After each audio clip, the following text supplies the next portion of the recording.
tubahaye ikaze nanone ku rubuga rwanyu ari narwo rwacu Yezu Arakiza. Twishimira ko mukomeje kuduha inkunga, byaba mu kwandika amakomantere, byaba mu kudushyigikira mu buryo bugiye butandukanye. Turasaba buri muntu wese niba uhageze bwa mbere gukora subscribe, ukandika na comment, ukanasharinga umuryango kugira ngo dukomeze twigana. Uyu munsi twongeye tugarukana na Padiri, agiye kudukomereza inyigisho twari turiho ubushize, dukomeza guhugukirwa ndetse no kumenya Imana, kandi twese tujyana mu buryo bwo kumenya Kristo bya nyabyo. Mbanje kubasuhuza mwese abaduteze amatwi, abasanzwe bakurikira izi nyigisho. Reka dutangize isengesho maze twinjire mu kiganiro. Ku izina ry'Imana Data na Mwana na Roho Mutagatifu, amina. Ngwino Roho Mutagatifu, sanganya imitima y'abakwemera bagukunda, wohereze Roho wawe byose bibe bishya, n'isi izabone guhinduka. Dusabe Mana wamenyesheje abakwemera Roho Mutagatifu, turagusaba kubwirizwa nawe, gukunda ibitunganye no kunogerwa nawe iteka, ku bwa Yezu Kristo umwami wacu, amina. Ku izina ry'Imana Data na Mwana na Roho Mutagatifu, amina. Duherukana tureba ibyanditswe bitagatifu, barebye ingingo zitandukanye, harimo ko Kristo jambo rimwe rukumbi, ari we jambo rimwe rukumbi ry'ibyanditswe bitagatifu. Ibyanditswe bitagatifu, Kristo niwe mutima wabyo, niwe byavugaga, niwe byategurizaga, kandi ahaziye niwe jambo ry'Imana rimwe rukumbi twakiriye, rikitubwirana n'uyu munsi, rikatubera urumuri rutugeza mu ngoma y'ijuru, mu ngoma ya Data. Twabonye ukuri kw'ibyanditswe bitagatifu no kuba byarahumekewemo n'Imana. Tubona ko Imana ariyo yandikiye ibi byanditswe bitagatifu, niyo oteri wabyo, niwe oteri wa Bibiliya. Nubwo yifashishije abanditsi b'abantu, ariko niyo yabahaye ibyo bandika ikurikije ibyo yifuzaga kubwira abantu, bikaba nk'ibaruwa Imana ubwayo yandikiye abantu bamenyesha umukiro. Hari amagambo y'ibyanditswe bitagatifu, akaba ari amagambo y'ubuzima, amagambo atanga umukiro w'iteka. Ubu rero tugiye kureba uko Roho Mutagatifu ari usobanurira abantu ibyanditswe bitagatifu. Roho Mutagatifu niwe wandikishije n'ubundi ibyanditswe bitagatifu. Ubwo rero wabyandikishije niwe n'ubundi ugomba kudufasha gusobanukirwa n'icyo yashakaga kuvuga. Rero ubwacu ntitwabyibwira, kuko ibyo yatwandikiye ari ibyo mu ijuru, tukaba turi abo ku isi. Kugira ngo twumve ibyo yashaka kutubwira, birasaba ko ari we utumurikira akatuyobora, tukumva iyo mvugo y'ijuru. Turakomeza na gatigisimu ya Kiliziya Gatolika nimero 109. Mu byanditswe bitagatifu, Imana ivugisha umuntu ikoresheje uburyo busanzwe bw'abantu. Kugira ngo dushobore gusobanukirwa no gusobanura ibyanditswe, ni ngombwa kwitonda tugatega amatwi ngo tumenye icyo abanditsi b'abantu bumvaga bashaka gushimangira by'ukuri, n'ibyo Imana yashatse kuduhishurira bigirishije amagambo yayo. Ari abanditsi b'abantu, hari ibyo bashaka kutugezaho biyumvishaga, ariko kandi hakaba n'icyo Imana yo ubwayo yashaka kutubwira ibakoresheje. Kugira ngo dutahure icyo abanditsi batagatifu bari bagamije kwigisha abantu, ni ngombwa kwita ku mibereho n'amateka by'igihe cyabo, ku muco wabo no ku myandikire ya gihanga bakoreshaga icyo gihe, ku buryo bumvaga ibintu, tukita ku buryo bumvaga ibintu, tukita ku buryo bavugaga n'uburyo babaraga inkuru bwakoreshwaga icyo gihe. Kubera ko ukuri kwagiye kuvugwa kandi kugatangazwa mu nyandiko zidahuje amateka, mu myandiko cyangwa mu buhanuzi cyangwa mu mvugo y'ubusizi cyangwa mu bundi buryo butandukanye bugaragarizwamo ibitekerezo mu nyandiko, imigani, inshoberamahanga, ibisakuzo, inkuru, indirimbo, amaganya, amasengesho n'ibindi. Kugira ngo twumve neza ibyanditswe, tugomba kumenya ubu buryo bwo kwandika busanzwe buriho bwa gihanga, bushobora kuvuga ikintu mu marenga cyangwa se mu mvugo ijimije. Bikadusaba kumenya umuco Bibiliya yandikiwemo, kugira ngo twumve izi mvugo zigiye zijimije, maze dutahure ubutumwa bashaka kutubwira abo banditsi batagatifu bamurikiwe n'Imana.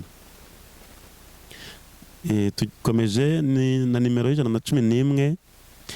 ariko kubera ko ibyanditswe bitagatifu byahumekewemo n'Imana, hariho irindi hame shingiro rifasha kubisobanukirwa no kubisobanura neza ku buryo butitaweho, budakoreshejwe, ibyanditswe bitagatifu byasigara ari nk'inyandiko itagifite agaciro, yashaje.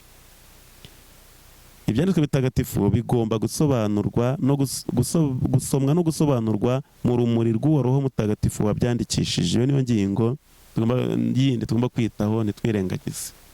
Icya mbere twabonye kwita ku muco ibyanditswe bitagatifu byandikiwemo, izo mvugo za gihanga zisanzwe ziri mu muco w'abantu. Hanyuma tukita no kuba ibyanditswe bitagatifu bigomba gusomwa no gusobanurwa mu rumuri rw'uwo Roho Mutagatifu wabyandikishije. Kuko uwabyandikishije ni nawe nyine watubwira byuzuye icyo yashakaga kwandika. Uzi ko mu mvugo mu biganiro bisanzwe by'abantu, hari ubwo umuntu akubwira ikintu ukabaza ngo ubwo washakaga kuvuga iki, ubwo urashaka kuvuga iki, akagusobanurira icyo ashaka kuvuga byimbitse. N'ibyanditswe bitagatifu rero, kuko ari imvugo yo mu ijuru, dusabwa kubaza ab'ijuru ngo ni iki mwashaka kutubwira. Niyo mpamvu rero mu gusoma Bibiliya, mu gusoma ibyanditswe bitagatifu, tugomba kubaza Roho Mutagatifu ngo washakaga kutubwira iki. Ndabibutsa ko tukiri mu ntangiriro y'inyigisho za Kiliziya tuzareba. Ahambere zikomoka ni mu byanditswe bitagatifu, mu nyigisho z'uruhererekane ku bayobozi ba Kiliziya, twarabibonye mu biganiro byabanje. Hanyuma nitumara kureba ibyanditswe bitagatifu n'izo nyigisho z'uruhererekane twarebye mu minsi yashize, tukareba n'ubuyobozi bwa Kiliziya uko twaburebye mu minsi yashize, tuzinjira noneho mu kwemera kwa Kiliziya, mu ndangakwemera tuyisesengure yose. Hanyuma nyuma yaho turebe uburyo Kiliziya isenga, turebe amategeko y'Imana, turebe n'imyitwarire ikwiye. Inama nkuru ya Kiliziya yabereye i Vatikani ubwa kabiri yagaragaje ibintu bitatu bikwiye kugenderwaho kugira ngo ibyanditswe bitagatifu bisobanurwe mu buryo buhuye n'uko Roho Mutagatifu wabyandikishije yashakaga kubivuga. Ndabutsa ko inama nkuru ya Kiliziya yabereye i Vatikani ubwa kabiri yatangiye mu 1962 igasozwa mu 1965. Ibyo yavuze rero bigomba kwitabwaho. Icya mbere, kwita mbere na mbere ku cy'ingenzi gikubiye mu nyigisho z'ibyanditswe no gufata ibyanditswe nk'imbumbe y'ikintu kimwe, nta kubicagagura ngo buri gace kabe ukwako kadafitanye isano n'ibindi bice. Kubera ko nubwo ibitabo bigize ibyanditswe bitagatifu binyuranye, ibyanditswe bigize ikintu kimwe kuko n'umugambi w'agakiza w'Imana ari umwe. Kristo akawubera izingiro, ipfundo n'umutima guhera kuri Pasika ye, uko tubibona mu Ivanjiri yanditswe na Luka, umutwe wa 24 umurongo wa 25 kugeza kuri 27. Aha batubwiye gufata ibera nk'ikintu kimwe, ntufata akarongo kamwe. Ntabwo akarongo kamwe ari nyamwigendaho kuzuzwa n'indi mirongo ya Bibiliya. Hari urugero bakunda gutanga ukuntu umuntu ashobora gusoma akarongo kamwe kakamuyobya. Batanga urugero rw'umuntu bavuga ngo warambura Bibiliya agasoma ngo nuko Yuda ariyahura. Atubuse mbigenze nte? Bishatse kumbwira iki? Akarambura hano agatombora ndetse ngo genda nawe ugenze utyo, akagenda akiyahura kubera gusoma akarongo kamwe atazi ibyakabanjirije n'ibyagakurikiye. Genda nawe ugenze utyo, bikaba byenda Yesu yabwiraga wa muntu wari umubaje ngo mugenzi wanjye ninde, yamubwira ukuntu wa Munyasamariya yagiriye impuhwe umuntu batumvikanaga, ko batigena nawe ugenze nkuko yagenje afasha abantu. Uwasomye ngo dariyahura akangira akavuga ngo genda nawe ugenze utyo, akaba ariyahuye kandi atari cyo yabwirwaga. Ibyo nibyo bituma Mutagatifu Tomasi wa Aquini avuga impamvu ubuhanuzi bugomba gusobanurwa, akanashingira kuri Zaburi ya 22 umurongo wa 15b. Tomasi wa Aquini rero akavuga ati umutima wa Kristo ugaragaza ibyanditswe bitagatifu bimenyesha umutima wa Kristo. Uwo mutima wari ufunze mbere y'ububabare bwe kubera ko abantu batari bagasobanukiwe n'ibyanditswe bitagatifu, ariko ibyanditswe bitagatifu byafunguriwe abantu nyuma y'ibabara rya Kristo, ku buryo noneho abazi ibyanditswe bumva neza ko ari ngombwa ko ubuhanuzi bukeneye gusobanurwa. Tubona Filipo n'umutware w'Umunyatiyopiya yagendaga asoma igitabo cy'umuhanuzi Izayi, asoma iriya nkuru ivuga ukuntu bamushoreye nk'intama bajyanye mu ibagiro, ngo nta wamurengeye akicwa urw'agashinyaguro. Filipo amaje atese ibyo urabyumva? Filipo ni muri ba diyakoni ba mbere, aravuga ati nabyumva ntese ntafite unsobanurira. Nuko ngo aramusobanurira. Tubona na Yesu asobanurira abigisha bajyaga Emawusi, basobanurira ahereye kuri Musa, akabasobanurira ibimwandikiyeho, akageza ku bahanuzi ko Kristo yagombaga kubabara. Ibyanditswe bitagatifu bikeneye gusobanurwa, kimwe n'ubuhanuzi bubirimo bukeneye ububisobanura. Iki cyari icya mbere kigaragaza uko Bibiliya igomba gusomwa, ko ijambo ry'Imana rigomba gusomwa kugira ngo ryumvikane uko ubutagatifu yashaka kubitubwira. Iyi ngingo ya kabiri ni ugukurikizaho gusoma ibyanditswe mu murongo w'uruhererekane nyabuzima rwa Kiliziya yose. Nk'uko abakurambere ba Kiliziya bakunze kubivuga, ibyanditswe bitagatifu bisomwa neza iyo bisomewe mu mutima wa Kiliziya, hagati muri Kiliziya, mw'imbere muri Kiliziya, kuruta gusomerwa ahandi. Ni koko Kiliziya ihora yibuka ijambo ry'Imana mu ruhererekane rwayo, kandi ni Roho Mutagatifu uyiha ibisobanuro by'ibyo yashakaga kuvuga mu byanditswe bitagatifu. Uruhererekane rwa Kiliziya ni ukuvuga aya mateka twabonye y'ibyo Imana yagiye imenyesha umuryango wayo, bimwe bikaba bitanditswe muri Bibiliya, ariko bikaba byarahererekanyijwe mu magambo, ibindi bikandikwa ku ruhande, ariko ugasanga byuzuzanya n'ijambo ry'Imana. Bibiliya risomwa n'ubundi mu ruhererekane nk'urwo ngurwo rwa Kiliziya, nibwo ubasha kuyumva, kuko na Bibiliya yanditswe mu ruhererekane, yanditswe ikuwe, ibitabo byagiye bikurwa mu ruhererekane nyemvugo bikandikwa. Ntabwo rero mu kubisoma wakwirengagiza rwa ruhererekane, nibwo tumenyesha ngo iyo bavugaga gutya baba bashatse kuvuga gutya, iyo bavugaga gutya baba bashatse kuvuga gutya muri icyo gihe. Urwo ruhererekane rero ruracyafite agaciro. Niyo mpamvu mu gusoma ibyanditswe ngo tubyumve uko Mutagatifu ashaka kubitubwira, tugomba kwita no ku ruhererekane. Icya gatatu, tugomba kwita ku gushakira mu byanditswe bitagatifu igisobanuro cy'ibyo dusoma nanone mu byanditswe bitagatifu. Aho gusoma imirongo tutabasha kumva neza, ikivuze, idufasha gusobanukirwa n'imirongo tutabashaga kumva neza. Aho usomye ukumva ntibyumvikana, shaka indi mirongo igufasha kubyumva neza. Nka Bibiliya ntagatifu hari aho bakohereza ku wundi murongo, cyangwa bakashyiraho igisobanuro, cyangwa bati rebera mu murongo uyu n'uyu, mu mutwe uyu n'uyu, nibwo urarushaho kubyumva. Ibi rero byitwa analogie de la foi. Analogie de la foi ni ukuvuga ngo ni l'écriture interprète l'écriture, la cohésion de vérité de la foi entre elles et dans le projet total de la révélation. Ngo ibyo ntumvise aha ndabyumva ngeze aha, ibyo ntumvise muri iki gitabo ndabyumva ngeze muri iki gitabo, ibyo ntumvise mu ivanjiri ndabyumva muri iyi baruwa y'intumwa, ibyo ntumvise mu byahishuwe ndabishakira mu ivanjiri yanditswe na kanaka. Ubwo buryo nabwo ni ubwa gatatu butuma tutibeshya ku byo Mutagatifu yashaka kutubwira. Reka turebe rero ibyerekezo by'ibyanditswe bitagatifu. Hakurikijwe uruhererekane rwa kera, ibyanditswe bitagatifu bihabwa ibyerekezo bibiri. Ibyanditswe bunyuguti ni icyo Mutagatifu ashaka kutubwira, cyangwa se sens littéral et sens spirituel. Ni ukuvuga ngo hari uburyo ubisomye mu nyuguti wahita umenya icyo bishatse kuvuga, n'udafite ukwemerera yabisoma nk'inkuru, gusoma nk'inkuru. Hanyuma ibyo Mutagatifu ashaka kutubwira, noneho kurenga ya nkuru kumva noneho icyo Imana yashaka kukubwira, ikubwira iyo nkuru, ikugezaho iyo nkuru. Urugero, iyo usomye Yezu avuma cya giti cy'umutini, ese byashaka kuvuga iki? Bisaba kureba inyigisho zari zabanje mbere n'izakurikiyeho nyuma, ukamenya ko wa mutini washushanyaga ya ngoro itareraga imbuto ku bayisengeramo, cyangwa se abayisengeragamo bateraga imbuto za Roho Mutagatifu, kuko yavuye aho ngaho ajya kwirukana abacuruzi mu ngoro. Ni ukurenga no cya kintu cyari kitubwiye mu nkuru, ukinjira mu cyo Mutagatifu yashakaga kuvuga.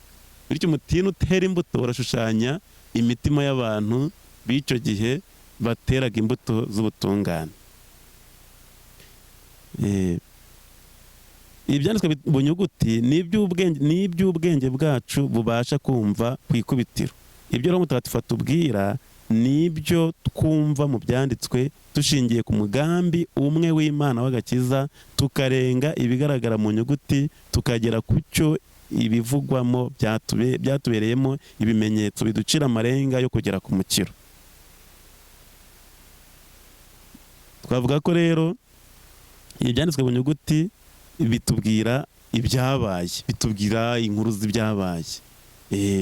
Yezu yaravuye aha akora ibi, ava aha akora ibi, akiza kanaka, agira gute, yirukana abacuruzi mu ngoro, ajya kwa nyir'ukwa Petero, ajya ahindura amazi divayi, ukunda divayi akaba ubwo abantu baranyoye ubwo barishima, akagira ngo byarangiriye aho, ntamenye ko hari ikindi byashakaga kuvuga. Hanyuma hakabaho rero ikindi cyerekezo cyitwa alegori. Ubwo ni ukuvuga ngo ibyanditswe mu byo Mutagatifu ashaka kutubwira, bitubwira ibyabaye, hanyuma hakabaho mu byo noneho mu byo ibyabaye bitubwira bikarangiriraho. Hanyuma tukinjira muri cya cyerekezo cy'ibyo Mutagatifu ashaka kutubwira, nabyo birimo ibyiciro bitatu, ari byo by'ibi ngibi. Hari icyitwa sanse alegorike, tuvuga ngo ni ukwambuka ukarenga noneho bya bindi byabaye, ukinjira mu cyo iyo nkuru ishaka kudufasha kwemera. Muri iyi nkuru twemeremo iki? Twagiranya dufashe nk'urugero nko kwambuka inyanja itukura bishushanya umutsindo wa Kristo wazutse, bigashushanya batisimu abemera bahabwa, ibavana mu rupfu ikabashyira mu buzima, urupfu rw'icyaha bakazukira kubaho. Twabibona nko mu ibaruwa ya mbere Pawulo Mutagatifu yandikiye Abanyakorinti, umutwe wa 10 umurongo wa 2, avuga ati mwebwe mwavuye mu rupfu mwinjira mu buzima bukesha batisimu. Hakaba noneho sanse morale, ni ukuvuga ngo ijambo ry'Imana mu byo ryatubwiye hari noneho imyitwarire dusigira, tugomba kwitwara gute. Nkurikije ibyo numvise nakwitwara ngomba guhinduka nta wundi nkaba mushya. Twafata nk'urugero mu ibaruwa ya mbere Pawulo Mutagatifu yandikiye Abanyakorinti, umutwe wa 10 umurongo wa 11, ibaruwa yandikiwe Abahebureyi, umutwe wa 3 umurongo wa kugeza kwa 4 umurongo wa 11. Hakabaho icyitwa sanse anagogike, ni ukureba mu byabaye icyo bivuga mu buzima buzaza, cyangwa se mu byo tubona bishushanya iki. Wavuga uti kiliziya tubona yubatse n'amabuye ishushanya iki, kiliziya y'amatafari ishushanya iki, paruwasi yacu ishushanya iki. Ugasanga ibyo byose bishushanya Yerusalemu yo mu ijuru, bishushanya kiliziya yo mu ijuru, bishushanya urugendo turimo rugana mu ijuru. Twafata nk'igitabo cy'Ibyahishuwe, umutwe wa 21 umurongo wa mbere kugeza ku 22, aho batubwira umutwe wa 21 umurongo wa mbere kugeza ku mutwe wa 22 umurongo wa 5, aho batubwira uko kiliziya yari yabukereye Yerusalemu yo mu ijuru, imeze nk'umugeni witeguye gusanganira umukwe. Ibyo byose rero ni ibyerekezo byanditswe bitagatifu bitwerekezamo. Urasoma ukumva ari nk'inkuru, ariko ukarenga ya nkuru ukagera ku cyo ugomba kwemera, ukakimenya, ukamenya ko imyitwarire uko ugomba kwitwara, imyitwarire mishya y'ubuzima buhindutse, hanyuma ukareba ngo noneho biratwerekeza hehe mu ngoma y'ijuru. Abahanga mu bijyanye no gusesengura ibyanditswe bitagatifu bitwa abegizejete, bahamagariwe kwihatira gucengera iki ibyanditswe bitagatifu bivuga no kubigeza ku bandi, bakabikora bagendeye kuri izo nzira zikwiye gukurikizwa mu gusobanura ibyanditswe bitagatifu, kugira ngo ubushakashatsi n'ubucukumbuzi byabo bifashe kiliziya gutera imbere mu bushishozi bushingiye ku byanditswe bitagatifu. Aha barasaba abantu kwiga ibyanditswe bitagatifu bakabicengera. Habaho dogitora mu byanditswe bitagatifu, dogitora muri siyansi biblike cyangwa se muri exegese. Abiga exegese ni ubucukumbuzi bwa Bibiliya, bagomba kwiga indimi Bibiliya yanditswemo. isezerano rya kera niba ryanditswe mu Gihebureyi, ibyanditswe mu Cyaramu, bakiga izo ndimi, Cyaramu, Igihebureyi, hanyuma kugira ngo unafata ibyanditswe muri urwo rurimi by'umwimerere babashe kumva none icyavuzwe mu mwimerere, atari ibyo bagiye bahindura. Baca umugani mu Gifaransa ngo traduire c'est trahir. Iyo uhinduye ibintu mu rurimi bigeza mu rundi byataye icyo byashaka kuvuga bitari by'ijana ku ijana.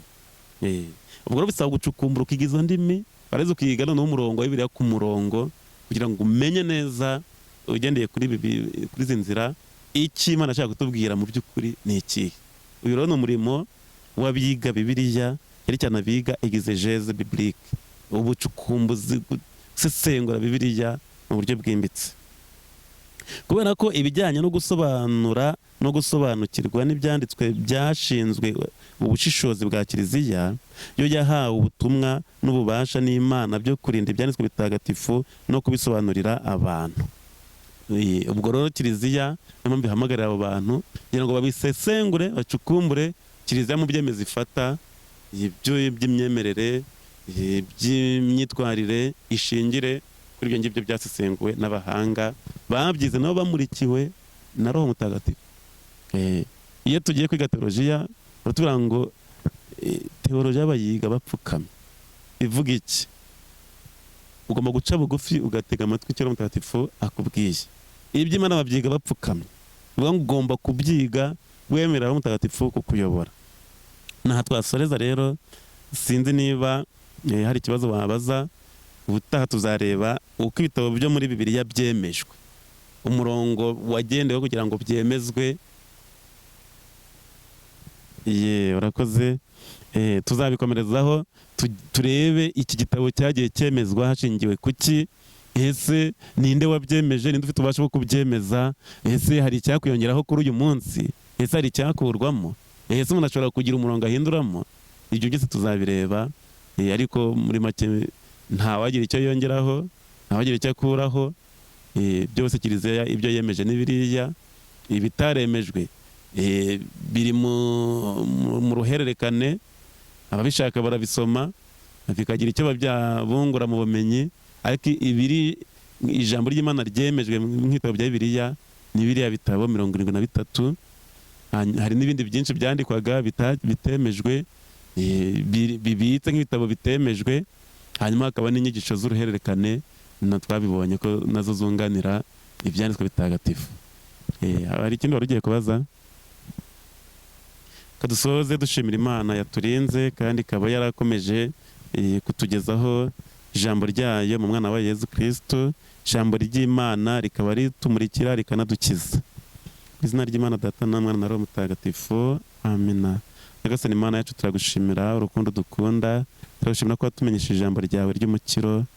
Dufashe kurikundisha abandi no kuryakira ngo riyobore ubuzima bwacu, maze dukomeze kukunogera no kukubera abana beza, bizadufashe kuza mu ngoma yawe, aho watubikiye, aho waduteguriye imyanya, tukabana nawe ubuziraherezo, wowe ugategeka iteka ryose, amina. Nyagasani Yezu nabane namwe, ibiciro byose nabaha umugisha, Imana Data na Mwana na Roho Mutagatifu, amen.